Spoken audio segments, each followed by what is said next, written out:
Yung tapang mo, nawawala eh. Tawagin mo yung kakampi mo. Kami ng pagkakataon dito eh. Noong nasa Senado ka, ang tapang-tapang mo eh. Bakit dito ay mo magtapang ka rito? Ipakita mo yung the same candor, the same tapang na pinakita mo doon. Di ba? Bakit hindi mo gawin yan dito ngayon? Nagtatago ka sa likod ng right against self-incrimination eh. Tinatanong sa'yo, relevant question. Matapang ka lang doon sa Senado kasi may kakampi ka. Dito ka magpakita ng tapang mo. Hindi yung nandoon ka lang. Alam mo, ang mahirap kasi sa'yo, gusto lang nating malaman ang katotohanan sa likod nito. Ang dami mo ng ginawa eh. Dinamay mo pa yung mga kasama na, hindi dahil sa kasama namin sila, kundi hindi tama ang nangyari at ginawa mo. You are trying to besmirch the reputation of this committee. Itong committee ito, hindi ito gawa-gawa lamang. Ito'y pinapayagan ng ating saligang batas. Ito'y pinapayagan at pinayagan ng 300 mahigit na membro ng Kongreso na kung saan ay merong mandato ng taong bayan. Kaya wag mong pastusin ito. Yung tapang mo, nawawala eh. Tawagin mo yung kakampi mo. Ang hirap, alam mo, Colonel, nag-imbento ka ng kwento. And then you speak about honor. And then you speak about the gospel of that was given to you by a priest. Talking about honor and which, alam mo ba kung bakit mayroong honor? Pag hindi ka sinungaling, may honor ka. As simple as that. You're a police officer and you should have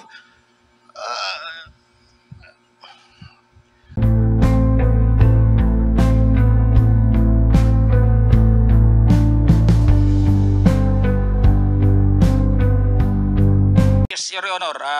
There is a continuing effort on the station. I myself, together with other police officer, I give them task also to do some efforts, like I send them to take some affidavits of the security guard on PCSO, the personnel working with General Barayuga and other witnesses, the vehicle that pumped the so Colonel, you're saying that with all of these resources that are in your hands or within your reach, binitawan mo pa rin yung investigation at binigay sa SITG?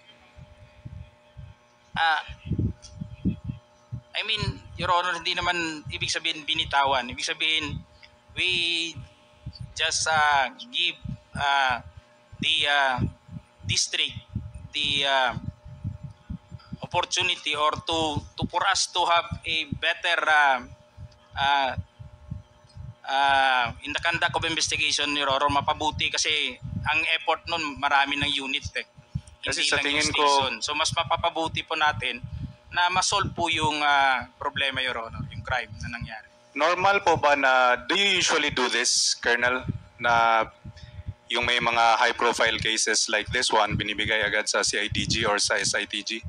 Yes, Your Honor, there is a in the PNP operational manual, there is a creation of SITG every time incidents involving may mga high crimes, Your Honor, assassination kasi, or sa tingin ko terrorism po, parang or whatever.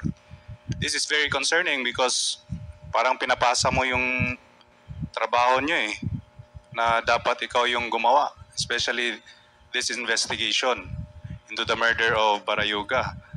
I think that's irregular, Colonel Grijaldo. And gaya ng sinabi mo kanina, yung mga local police yung nasa pinakamagandang position to investigate crimes such as this because they are the ones with the most familiarity with the area. And now you're saying that it is normal procedure for you to just pass it on to the SITG.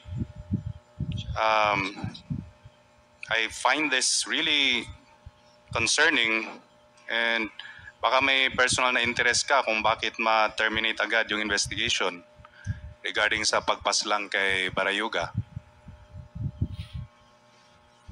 Ayon sa PNP National Police, sa Philippine National Police Internal Affairs Service, may ongoing investigation ba regarding this sa pagpatay kay Barayuga? IAS? Your Honor, we've been charged before the Internal Affairs Unit. And So you were charged yes, Your by Honor. the IAS? Yes, Your Honor. We have a administrative complaint for us, Your Honor. I have here with me the charge sheet.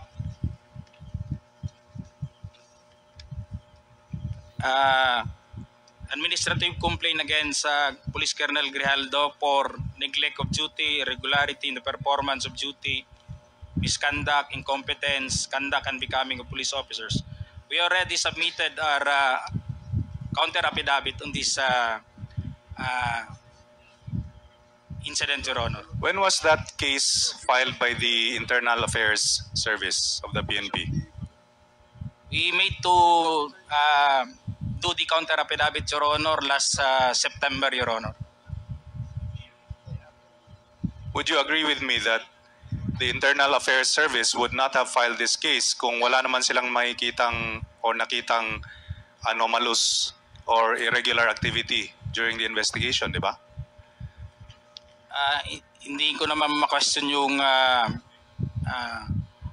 ang function ng IAS, Your Honor. So it has the rightful job din ng IAS to conduct investigation and make charges on all personnel who being involved in that incident, Your Honor. Colonel Rialdo, are you also under restrictive custody? And were you relieved from your post from the PDEG, PNP Drug Enforcement Group, because of the anomalies uncovered during the investigation? No, Your Honor. I was still with the PDEG that time. And That time when the Internal Affairs Service filed this administrative complaint against you, you were still with the PDEG. yes, Your Honor. How about now? Are you still with the PDEG? We are not on a restrictive custody, Your Honor. It is a administrative. We still reporting to the PIHAW, Your Honor. It is a admin holding unit, Your Honor. Ang kinuha lang po sa amin na Your Honor, is that we don't have a position to perform, Your Honor.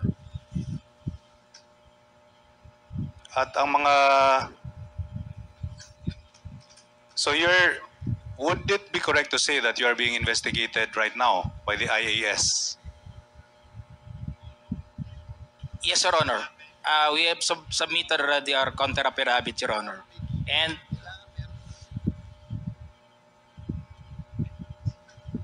Tapos ang reason siguro ng IAS ay dahil meron kayong pinagtatakpan. Is that correct?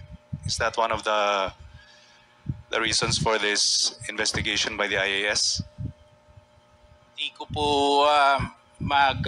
hindi po ako pwedeng mag-assume dun sa investigation.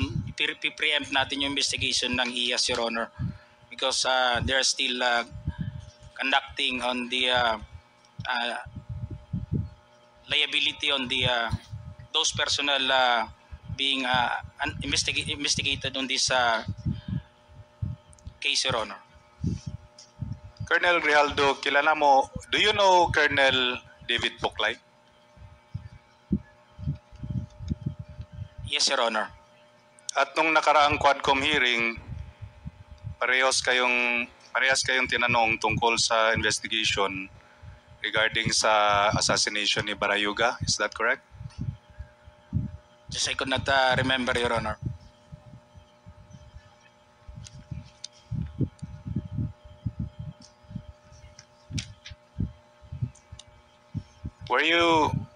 Do you remember that you were asked regarding the findings of the SITG?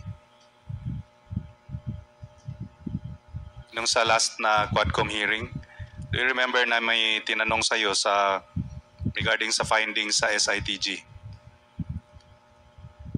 Your Honor, hindi ko na matandaan, Your Honor, kung natanong po ako regarding doon sa result ng SITG. Because as far as I know, Your Honor, the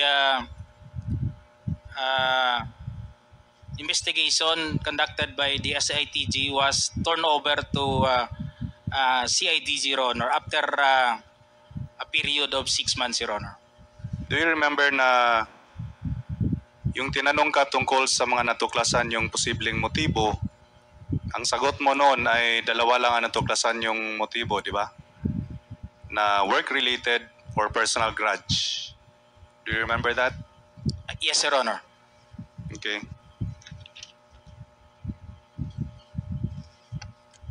And kindly wrap up, Congressman. During the last Quadcom hearing, hindi mo man lang binanggit na meron palang alegasyon na sangkot ng droga, allegedly, si Mr. Barayuga. Yes, Your Honor. I could not confirm that he was involved in the or in the drug list, Your Honor. Yung sinasabi po natin, Your Honor, na kung yung knowledge lang po namin, Your Honor, sa Intel, just confined within our area of jurisdiction, Your Honor. Yung sa investigation report nyo na that you submitted, did you include the fact that Mr. Barayuga was part of the watch list, part of the drugs watch list? Hindi ko na po ano yung napag-usapan doon, Your Honor, doon sa wrapping up or the nung karoon na ng Your Honor, yung resolution yung SITG. I was already relieved as Chief of Police of Mandaluyong, Your Honor. Mr. Chair. Just a manifestation, Mr. Chair, because based on this interpellation, it would seem that the witness has a propensity to withhold crucial information, and he always claims that he has no knowledge of the matter, notwithstanding the fact that there is evidence to controvert his statements. And ito ay nakakabahala at posible namang maging hadlang sa ating investigasyon kasi gusto lang talaga natin yung katotohanan. No more questions, Mr. Chair. Thank you, Congressman Suwan. Mr. Chairman. DSJJ, I just would like to ask a very short question to Colonel Grijalde in relation to the questions asked by Congressman Suwan. Doon ba sa investigasyon nyo, you were the Chief of Police ng Mandaluyong when the Barayuga assassination happened, correct? Yes, sir. And base sa inyong investigasyon sa nangyaring yon, ano ang posibleng motibo sa pagpatay kay kay General Barayuga? Your Honor, hindi na nga po ako na-discuss during the ng SITG report because I was not already that time. On whose orders the SITG was formed? Is it the Chief of Police or somebody higher than you? On the district level, Your Honor. So and who was that? The district director, Your Honor. And he was the district director at that time? Just I could not remember the... Imposible naman, Colonel, hindi mo matandaan yung immediate superior mo. Just I'll check, Your Honor. Check. I'll give you 30 seconds. Please check. Yes, Your Honor. Check ko lang, Your Honor. Hindi naman kapani-paniwala na hindi mo matandaan kung sino yung superior mo. if you're trying to cover up for someone, do it in the most professional way, so to speak. I don't know if there is really a professional way to do that, but there is some semblance of cover up.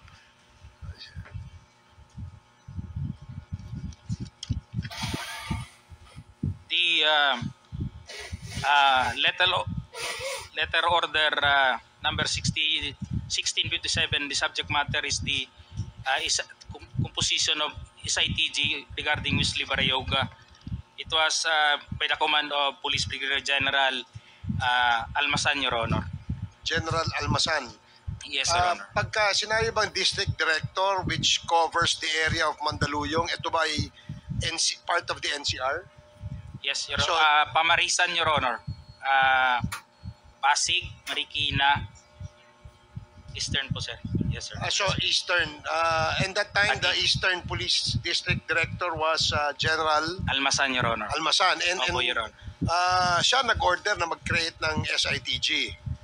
Yes, Your Honor. So did you not conduct an immediate initial investigation on that assassination incident that happened within your area of jurisdiction? Wala ka bang ginawang investigasyon? Nag-conduct din po kami ng investigation, Your Honor. We were able to get affidavits of those duty that time in PCSO. I was able to extract the CCTV on the fronting the crime scene, Your Honor. So what is shown on TV yung sa side Yeah, Your So Honor. you have There was another- an establishment, Your Honor. Meron kang another video. Ano, Your Honor? It was only the CCTV that time on the establishment on the site, Your Honor. Okay. Yeah.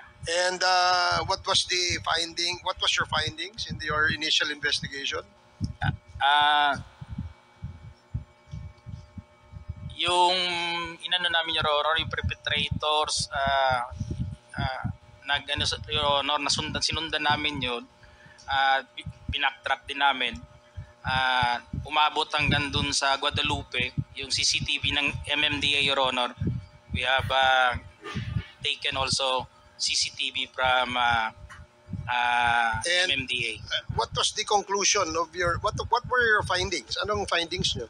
Anong motibo sa pagpatay sa kanya? We were on the personal grounds, Your Honor, and work-related, Your Honor, that time na-establish namin. Then it was forwarded, Your Honor. It was taken by the SITG already in the Did you district put level. in your report that he was involved in the drugs, or was he involved in the drugs watch list? Did you put that in your report? Just I could not remember, Your Honor, if it was put on record or on the investigation report done by the investigator or the IOC, Your Honor. Sige, I'll yield the floor to Chairman, DSJJ first and then Congressman Adyong. Yes, DSJJ. Congressman Adyong, okay lang. This will be very short lang. Mr. Chairman, I just want to ask for clarification. Why are our two chairmen serving as resource persons to our discussions regarding Colonel Grijaldo? Is it because a certain incident happened? Galing at pawang katotohanan.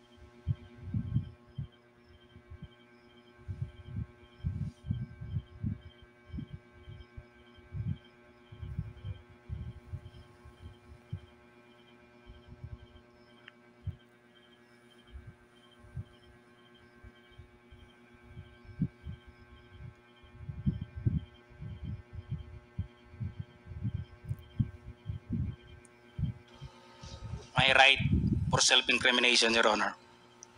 Okay. Although that right is not absolute, Colonel Grijaldo, insofar as those statements were said under oath and minutes of the Senate are public documents. In fact, Ang dami pong nakapanood doon. So, we will take your statement as what it is. Yes, Your Honor. Okay. Ngayon, ang nakakabahala po doon sa bahagi po ninyo, Colonel Grijaldo, ay naibahagi po ninyo doon sa statement ninyo na meron pong 2 miyembro ng mababang kapulungan ay di umano ay inudyok ka, kinausap ka, at para pang tinatakot ka na magsabi ng mga bagay tungkol sa issue ng EJK sa Pilipinas. Tama po ba yun? Your Honor, I would like to stand by my statement in the Senate under oath, Your Honor, and I would like to invoke my right for self-incrimination, Your Honor. Okay, but you have already stated your statement. So, Comsec, meron po ba tayong kopya nung affidavit ni Colonel Grijaldo? Your Honor, I apologize, we have not secured a copy of... But I think the very resourceful Chairman Akop will allow me to...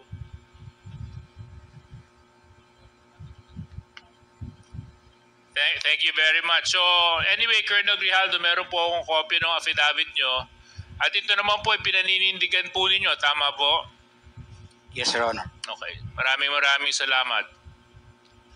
Dito po sa number 7 ng inyong sinumpang salaysay, sinabi po ninyo dito, when I entered the end room, I saw 2 lawyers of Colonel Garma standing inside the room. One of the lawyers approached me and then asked me what we were going to talk about. And I said that I do not know.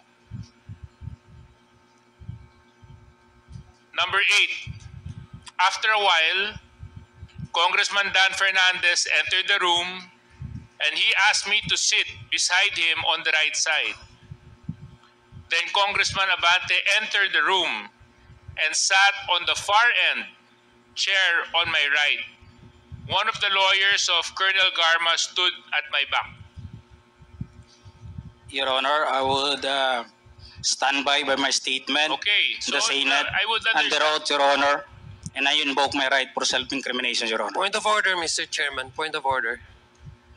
What is the point of I order? don't see any reason why our guest keeps on invoking his right against self-incrimination when Deputy Speaker J.J. Suarez was not asking him anything incriminating.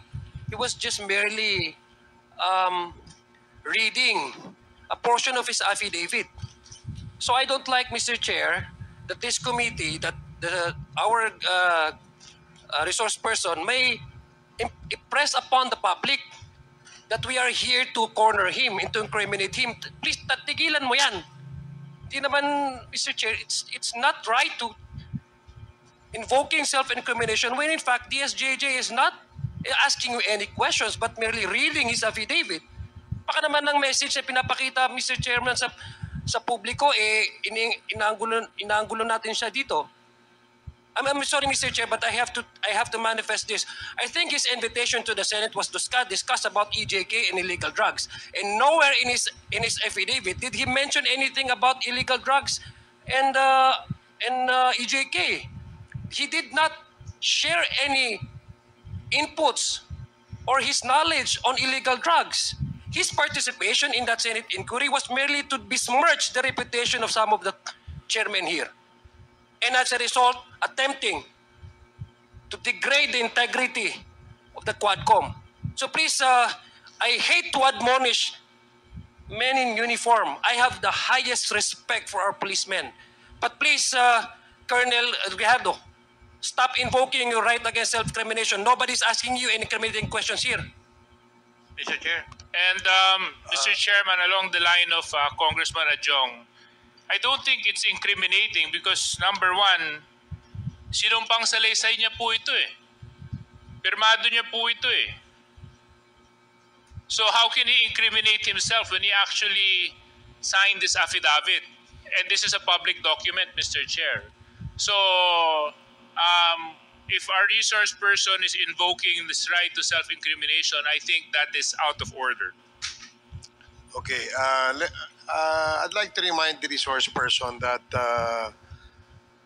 the questions being asked of you are the statements you made in your affidavit.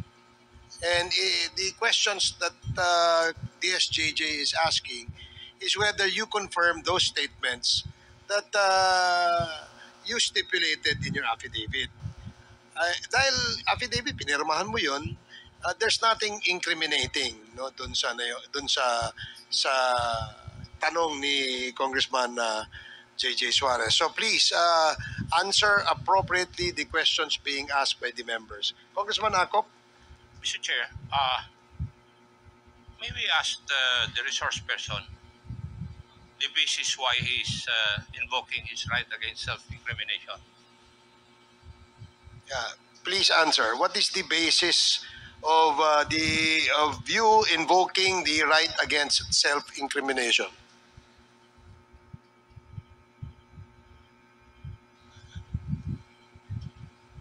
Police colonel ka, investigador ka dati. You know the basic rudiments of investigation. Alam mo dapat kung kailan i-invoke yung right against self-incrimination. Di po ba? Kasi nagko-conduct ka ng investigation eh. Now, may I know your legal basis why you are invoking your right against self-incrimination?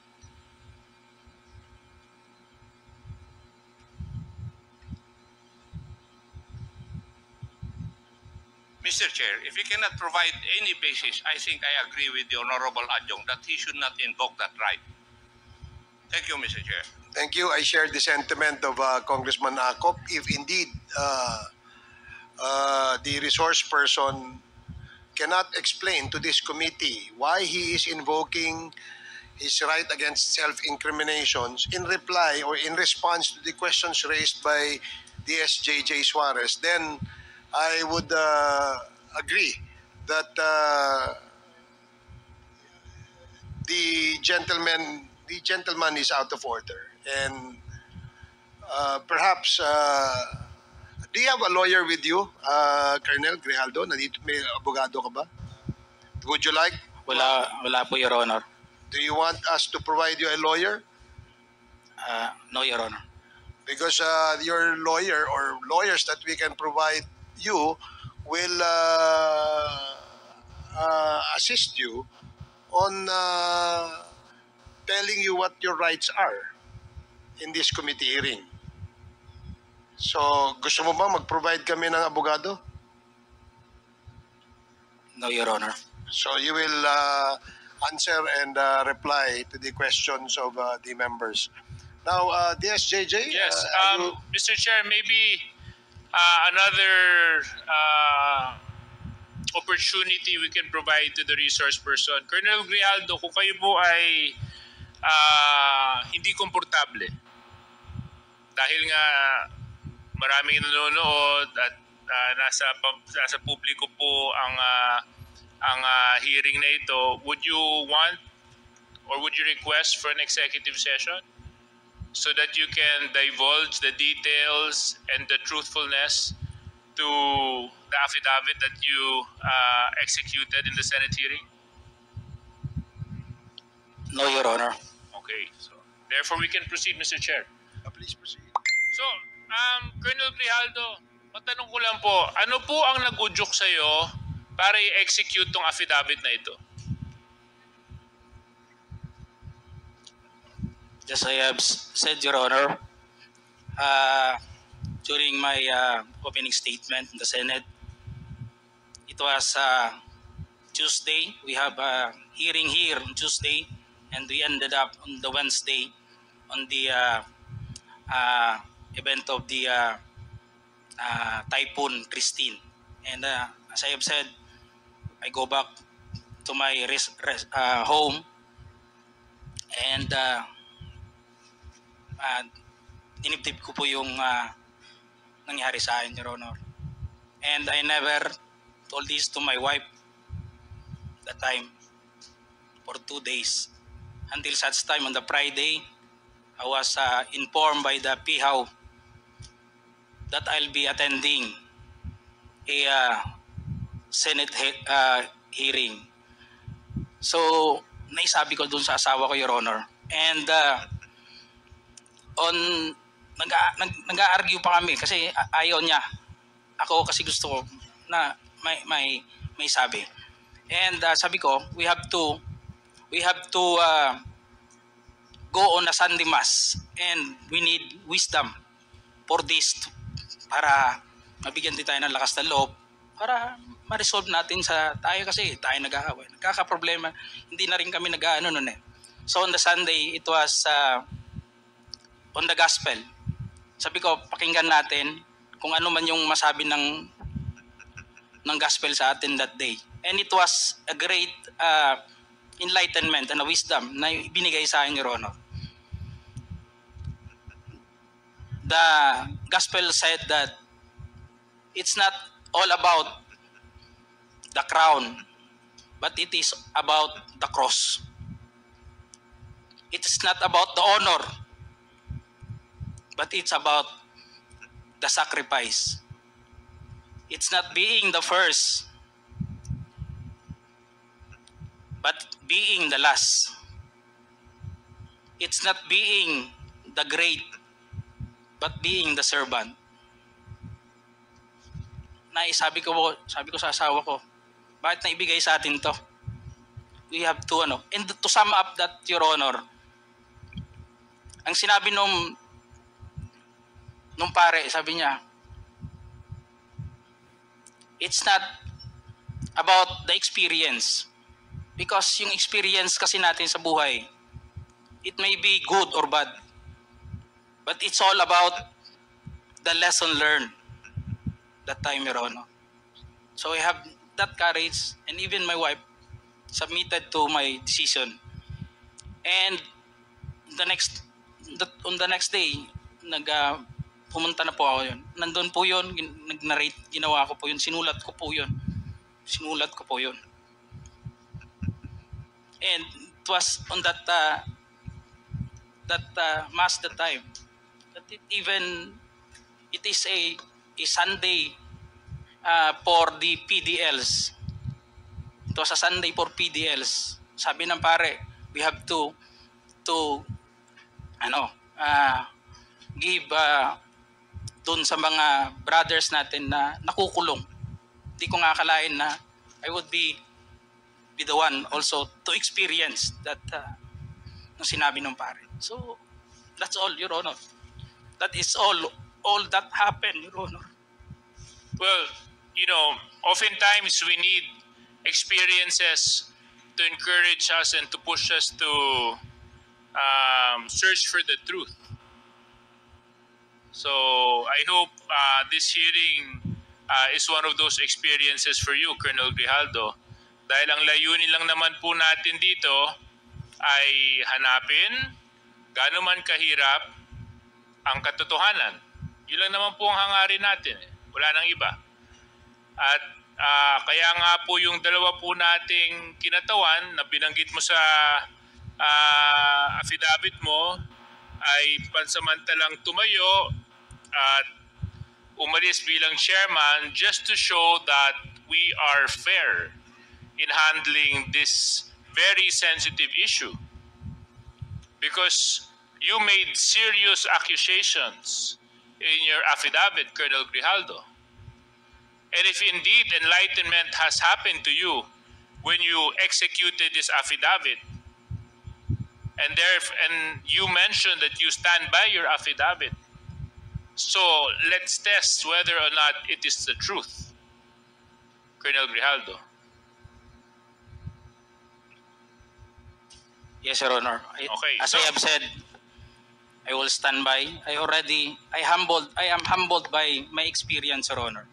I'm sure you're humble. But Mr. Colonel Grijaldo, I will stand by with my statement. You have to understand one thing. The Senate, Your Honor. You have to understand one thing lang po. My right to self-incrimination, Your Honor. But you have to understand one thing, Colonel Grijaldo. Okay lang po yun kung para sa'yo. Ang problema ho, ang dami mong dinamay eh. kung para sa iyo lang yon, hindi sana natin gagawing issue to eh. Ngunit ang idinamay mo dito ay mga taong walang kinalaman o mga inosente. Eh paano naman po sila? Paano naman po yung mga karapatan nila? Paano naman po yung boses nila? Paano naman yung katotohanan nila?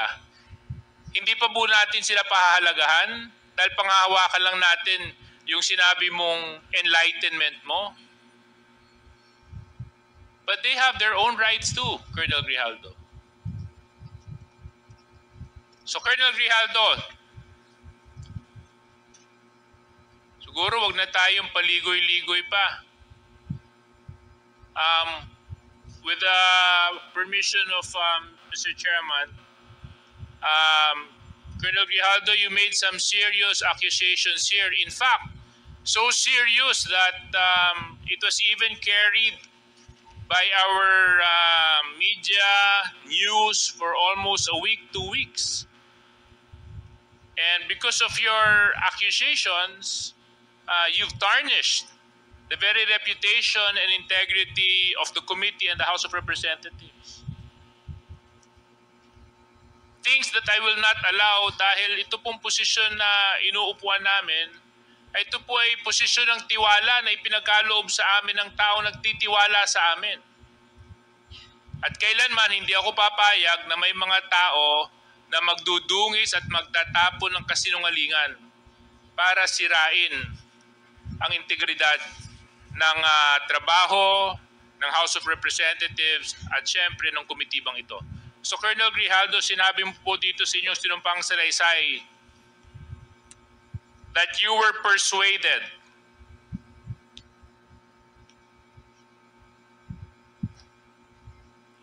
Your Honor, and you said,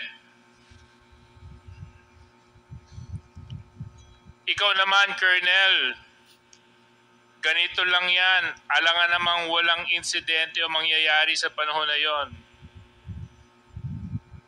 I answered that I served as COP, Chief of Police in Mandaluyong during COVID-19 pandemic, and there were less crimes committed and we did not receive any reward from anyone. I added that we only received funds as additional MOOE support fund for the Peace and Order Fund of the LGU. But dito po sa earlier part, sinabi mo that you're persuaded. Is this true, Colonel Grijaldo? Your Honor, I will stand by my statement in the Senate under oath, Your Honor, and I would like to invoke my right for self-incrimination, Your Honor. That is out of order. Let it be of record that the statement made by this resource person is out of order. Please continue, Congressman Suarez. Number 17, sinabi nyo dito, I then respectfully told Congressman Dan Fernandez that anyone can debunk my statement if I confirm the testimony of Colonel Garma about DDS in 1999. Since I was not a member of the PNP at that time and I have no knowledge as to the reward system, additionally, I said that the work of policemen are noble, that requires great sacrifice even without reward or award. It is our moral obligation and a call of duty to serve our country and our people. If I may continue, Colonel Grijaldo. At sinabi mo, Congressman Dan asked me, Colonel Garma, anong masabi mo sa kanya tungkol kay Barayuga? I politely told him I cannot comment on the case when I respectfully answered him, Sir, mahirap yan. Kasama kami sa nag-iimbestiga at hindi ko alam kung anong kinalaman niya at may investigasyon din kami, baka ma-incriminate ako, sir. Tama po ba ito, Colonel Grijaldo? Your Honor, yes or no lang po, I will stand by my statement in the Senate under oath, Your Honor, and I would like to invoke my right for self-incrimination, Your Honor. Again, the resource person is out of order, and let it be of record that he is continuously disrespecting this committee by refusing to answer appropriately to the questions propounded by the member. Alam mo, Colonel, if I may, DSJJ, binibigyan ka namin ng pagkakataon dito eh. Noong nasa Senado ka, ang tapang-tapang mo eh. Bakit dito ay mo magtapang ka rito? Ipakita mo yung the same candor, the same tapang na pinakita mo doon. Di ba? Bakit hindi mo gawin yan dito ngayon? Nagtatago ka sa likod ng right against self-incrimination eh. Tinatanong sa'yo, relevant question. Matapang ka lang doon sa Senado kasi may kakampi ka. Dito ka magpakita ng tapang mo. Hindi yung nandoon ka lang. Alam mo, ang mahirap kasi sa'yo, gusto lang nating malaman ang katotohanan sa likod nito. Ang dami mo ng ginawa eh. Dinamay mo pa yung mga kasama na, hindi dahil sa kasama namin sila, kundi hindi tama ang nangyari at ginawa mo. You are trying to besmirch the reputation of this committee. Itong committee ito, hindi ito gawa-gawa lamang. Ito'y pinapayagan ng ating saligang batas. Ito'y pinapayagan at pinayagan ng 300 mahigit na membro ng Kongreso na kung saan ay merong mandato ng taong bayan. Kaya wag mong pastusin ito. Yung tapang mo, nawawala eh. Tawagin mo yung kakampi mo. Ang hirap, alam mo, Colonel, nag-imbento ka ng kwento. And then you speak about honor. And then you speak about the gospel of that was given to you by a priest. Talking about honor. And which, alam mo ba kung bakit mayroong honor? Pag hindi ka sinungaling, may honor ka. As simple as that. You're a police officer and you should have kasi, yun ang dito eh. Anyway, DSJ